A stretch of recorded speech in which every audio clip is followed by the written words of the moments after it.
Praise the Lord. இன்று கூட பணக்காரனாகவும் ஏழையாகவும் இருப்பது எப்படி என்பதை பார்க்கலாம். யாக்கோபு 1:10 இப்படியாக சொல்லுகிறது, தாழ்ந்த சகோதரன் தான் உயர்த்தப்பட்டதை குறித்து மேன்மை பாராட்ட கடவன், ஐஸ்வர்யவான் தான் தாழ்த்தப்பட்டதை குறித்து மேன்மை பாராட்ட கடவன்.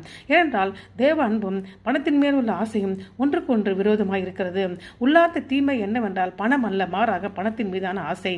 பண ஆசை எல்லா தீமைக்கு வேறாக இருக்கிறது வேதம் சொல்லுகிறது. பணக்காரர்களுக்கு மாற்றமல்ல, தங்களிடம் பணம் அதிகமாக இருந்தால் மாத்திரமே தங்கள் மனித தேவைகளை பூர்த்தி செய்ய முடியும் என்று நம்புகிற ஏழைகளுக்கும் செல்வம் ஒரு கண்ணியாக இருக்கிறது. இந்த தத்துவம் இயேசுவின் போதனைக்கு நேர்முறானது. வாழ்க்கையில் ஆழமான தேவைகள் அவரால் மட்டுமே சந்திக்க முடியும். நடைமுறை தேவைகளாகிய அனைத்தும் தேவனை சந்திப்பார். ஏனென்றால் நாம் தேவனுடைய ராஜ்யத்தின் நீதியை தேட வேண்டும். அப்போ இவையெல்லாம் கூட கொடுக்கப்படும்.